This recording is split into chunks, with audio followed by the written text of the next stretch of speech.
my God. Wow. Are we saying hi?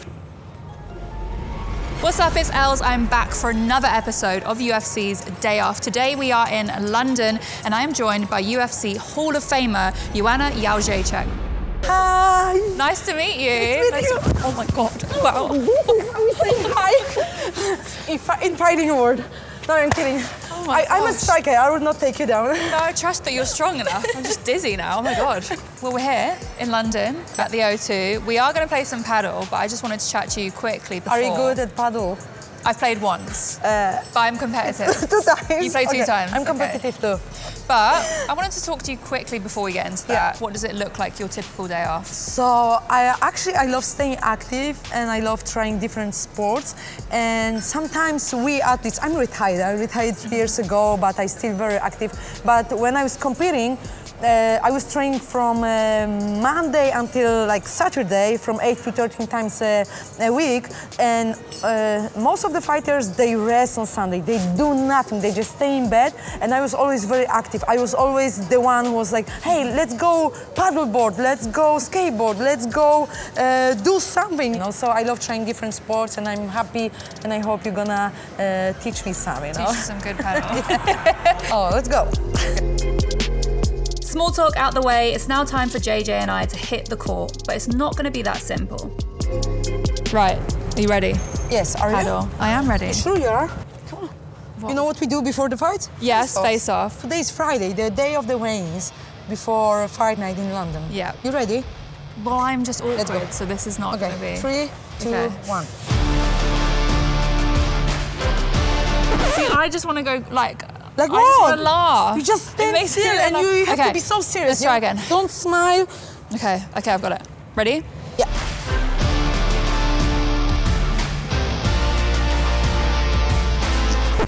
Sorry. Come on, be a real fan. good Do I have game. anything on my face? No. Okay, that's It's cool. me, it's not you. I'm awkward. I'm just joking. I'm not this violent. Okay, Right, let's go. let's play some paddle. It's not going to be simple though, because I have some quick fire questions for you whilst we're playing. Right, let's go. Right, JJ, who was your hardest fight? Hottest guy? Hardest fight? Hardest fight. I thought we were going to talk about the hottest guys, not hardest fight. Okay, No. so sorry, it's your accent. Hardest fight. Hardest So fight. probably none of the UFC fights. Just my fight. Just the fight with my. Does it count? Okay, just the fight with myself. You know. Sometimes when you are an athlete, you feel so banged, you feel so tired physically, mentally. The biggest fights we win with ourselves. When you're about to give up, you have to think about why you started and how much you want your dreams to become alive. The mental fight. Of course, it is. Yeah. You know, when people ask us about the hardest fights, I always say that the fight is just, the fight is always the cherry on the top of the birthday cake, but the preparation, which takes sometimes from 8 to 12 weeks, is the hardest, you know? Yeah. But the harder you train, the better you fight. Yep. Who hit the hardest? Life. Now I can tell you, boom! So who hit the hardest? Good Me. one. I love helping like kids with cancer, and you know, the fight we battle in the octagon, you can't compare to the fight they facing and the rival. So yeah, life is the hardest. Life. You know? What was your easiest fight? So that, oh gosh, easiest fight? I don't know, there is no easy fight, you know? Like I said, the more you train, the better you are, and your value is defined on how much you give and you dedicate yourself into things you want to approach in your life, yeah. What fight made you most nervous? So it was always the weight cut. It's part of our job, but I always had to lose like 20 pounds. So it was the hardest. And sometimes our bodies just shut down and it's something you can't control. What was your biggest win? No, this one is coming if I win with you, when I win. This one. Yeah, of course. Come on. What is your biggest regret? I retired 3 years ago. Oh, it's your biggest regret, retiring? I'm still regretting this. And I was in the relationship that time. And you know, I was kind of like decorated fighter already. But then I was like, oh, maybe I marry this guy and I have a baby, but life is so unpredictable. And it's not that I retired for him or some, but I had plans and it didn't work out. But I could still fighting and do what I love the most. But so yeah, I regret it sometimes that I retired, you know? Yeah. But only sometimes. Is there anyone you wish you got to fight that you never did? No, because when I was the GOAT, they were just chasing me, so it's good, you know? But they made me better. So they all my opponents made me better fighter and better champion back in the day, yeah. Nice one, good. Sorry. Good one. Who's the next big thing in MMA? Big thing in MMA? Yeah. I think Kayla Harrison, 2 times Olympian, judo Olympian from the US. We were training together at American Top Team, the greatest MMA gym in the world. And yeah, I think she's the next big thing. And of course, Thomas Pinal. Will anyone ever be as good as you? There are better people than me, better fighter. Really Zhang in my division. We probably put on the best, for sure the best female fight in the UFC history and in general in MMA history. But it was one of the best fights in MMA in general. Hanging in that pocket. Oh! Huge elbow from Jedrzejczyk. But for me, Ronda Rousey will be always the greatest. How did it feel to be inducted into the Hall of Fame? Oh, whew. You know, I feel it feels special because, like I said, there's so many fighters. Then there is probably like 13 divisions in the UFC, or 14, or yeah, male and female. But not all of the champions are inducted into the Hall of Fame. I'm the second female inducted into the Hall of Fame, but super happy. Like, it feels special, and I'm still humble, you know. I mean, like, I just did my job, and my big passion, big hobby became my job one day, and yeah, it was fun ride. JJ, I've heard you do stand-up comedy. What is your best joke? So it was always at the beginning of my performance. So you better all laugh, because if you don't, I will come and beat you up. So they all were laughing, even my jokes were dry. Right, I don't know who won that, but You won. a good game. Okay, let's make a deal. Yeah, Next time I'm in London, yeah. and okay, one thing, you go with me to the venue, to the UFC show. Yeah. But we have to train together, okay? Deal? What, train this or train? Train MMA. Okay. I teach you some, Yeah, okay? please, because Okay. I am rubbish, so let's go. Game finished, I wanted to find out what's next for the Hall of Famer and her plans for the future. So, JJ, we spoke on the court a minute ago about Hall of Fame. I actually heard you say a few years ago you thought you were too young to be inducted into the Hall of Fame. Do you still feel the same way? Yes and no, because I remember myself when I got into the UFC, and I treat every next fight like the first fight. So I always had in my head that the UFC gave me a chance, a big chance to become professional fighter who started making money. I got really big exposure. So every time I was like, hey, they let me shine, I shine like the brightest star. And I always said that I always wanted to be remembered as a legend. And it happened, you know, I became the Hall of Famer. Big dream became true. Does it feel real like that? You've achieved so much in your career, not just Hall of Fame, but just everything else leading up to that moment. I'm old, but I can't, like, I don't get it, you know, that it's already like, maybe not gone, because my legacy will last for a long time, but I wish I was still fighting, but MMA is super difficult sport. I'm still learning how to live without fighting. Yeah, I'm very like happy, and I feel very honored that that UFC gave me opportunity to become a superstar somehow, you know. But in my head, I'm still the same JJ from the hood, from Olsztyn, small city in Poland. That's the thing. Well, it's been 10 years now since you won your first belt. Yeah, it's been a while. Yeah. It's been a decade, but I don't know. I always had a feeling that I have to somehow make people feel better, that I have to give them power. And when I do speeches, especially for kids at school or from kids from foster care, I always tell them that I was one of them back in the day, that I was listening to someone and I was jealous. I wanted to have the life they had, and I became one of the role models for them. So my whole career is a provement that if I could do this, everyone can, you know. It's like you have the legacy from fighting, but then also your legacy is inspiring young people as well. Of course, but when you're becoming the champion or very famous person, you carry somehow responsibility on your shoulders to carry yourself as an athlete, as a champion, as a good human, you know. So yeah, it's super important. It's a lot of pressure as well. Because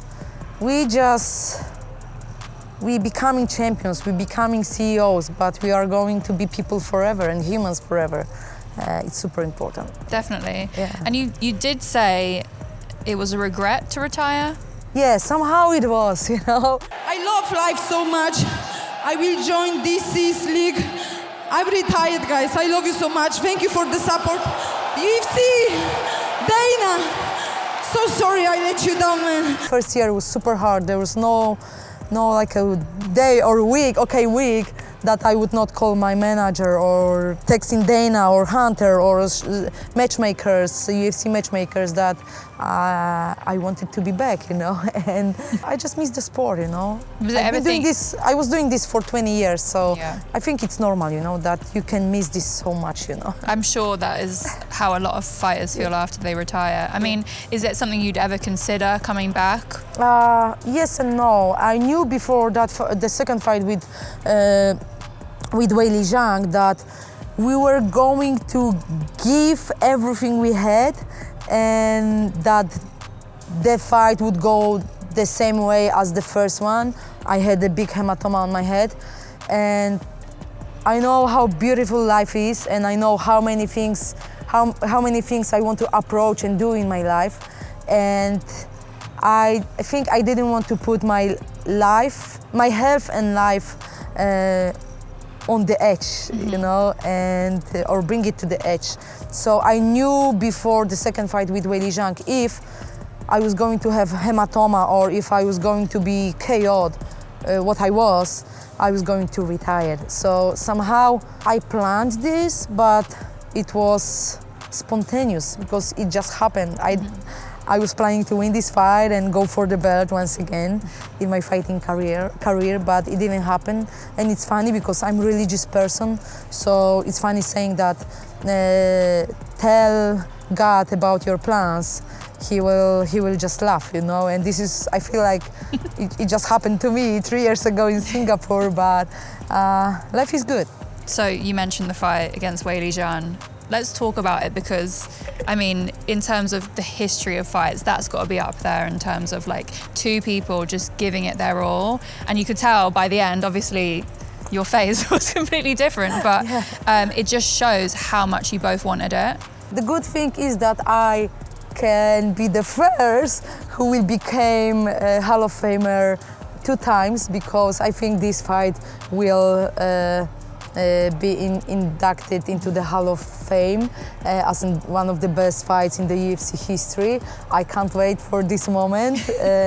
But yeah, like I said, me and Weili, we brought the best of us each other actually in this fight, and we brought women's MMA into different level, and we show that we matters, you know, in sport. Sometimes it's difficult for me, like I do get emotional, but it's like it's closed chapter. But I was so close to become the champion again. I was chasing after I lost to Rose in 2017, I was chasing the belt for 5 years. The funny thing is that before the fight with Rose, I was saying that one more win, so I will tie Ronda Rousey's title defenses record, and I will go for second belt in different division, in higher division, and it didn't happen, you know. So I was chasing this belt, the strawweight belt, for another 5 years, you know, and I supposed to be retired probably at age of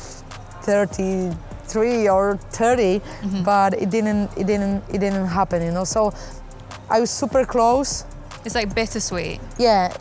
But it's such a good moment, you but know, not. Yeah, at the but same time. after the fight, when Bruce Buffer was announcing the winner of this fight, I was like, no matter if I win or lose, I'm proud of myself. And actually, I said this many times after the fight, the first fight with Whaley, that I'm proud of myself. Win or lose, I was proud of myself. And each of us could feel, and we were actually feeling as in winners, you know. I think that it's so important as well. You say you're proud of yourself, and you mentioned earlier how you like to please other people and inspire them. Imagine all the young females or young girls watching that fight that have been inspired to get into the sport because of it. So you have a foundation, JJ Stars. What is it about? Who do you So look after? I want to support kids with talented kids, but not only in sport, because I started playing piano during COVID. Actually, I started playing tennis, and I met many like talented kids and teenagers with big talents, but with no opportunities, with no rackets, with no keyboards, with no chances to go to better schools. So I decided to help them. So sometimes I donate. Like a sponsorship, That's just a monthly donation. sponsorship, or we pay for their like camps, equipments, seminars, and stuff like this. So It's incredible, and it's not just sport. It's it's other not just things as well, sport. So because I always tell people that it doesn't matter if you are an athlete, artist, scientist, you want to be a doctor or a lawyer, you have to be very disciplined, dedicated, and you have to stick to your decisions and work hard to make it happen, you know. And when you have an idea of becoming someone, people will tell you crazy. People will say you are weird. Being weird, especially in 21st century, is good, you know, because it means you are original. It means you're different, and people will remember you. Of course. Yeah. Of course. I love it. So it's better to be yourself than being like a copy of so many. So I wanted to pick up on the stand-up comedy because we spoke about it on the court briefly, but is it not terrifying going out on a stage and trying to make people laugh? Actually, it was. It was super difficult. So my act was 18 minutes, first few shows, but then we cut it, adjusted, so it was 10 minutes. But I had the pleasure to perform on the stage with the best stand-uppers in Poland. The amount of audience saw our shows, 43 shows in Poland, was around 240,000. So we did 43 shows for 5 months almost, with the small breaks, but I was super busy from every Wednesday until every Sunday. So I was living like a rock star. I love coming out of my comfort zone, and I can't wait for what's next for me. I would love to do some acting in Hollywood. So one day I would love to play some badass Western, Eastern European girl. We were with Cyril Gain, and he's an actor as Yeah, well. yeah. So maybe that could be something. Why not? I acted in one movie, Women's in Mafia 2. It was Polish movie with a big director back in the day. It was fun, you know. So I love doing things and exploring life. I love that. Stand-up was, like you said, it was extraordinarily difficult, but it was so much fun. Yep. I feel like I can't pinpoint what you're going to do next, but I feel like you can do anything. So yeah, I can't be bored. So yeah, definitely. exactly. I'm excited to see. Yeah, thanks. But thank you for letting me spend your day off with you, Yeah. getting some paddle in. It's my second time playing. But you play good. So next Played time we alright. train. Yeah, we'll train And we properly. spar. Yeah. Spar, And we'll then try. we hang out at the arena, okay, Yeah. watching fights. Yeah, Okay, let's do cool. that. Thank you, JJ, Nice, so thank much. you. And there we have it. That was JJ's day off. I've been Elz, and I'll see you in the next one.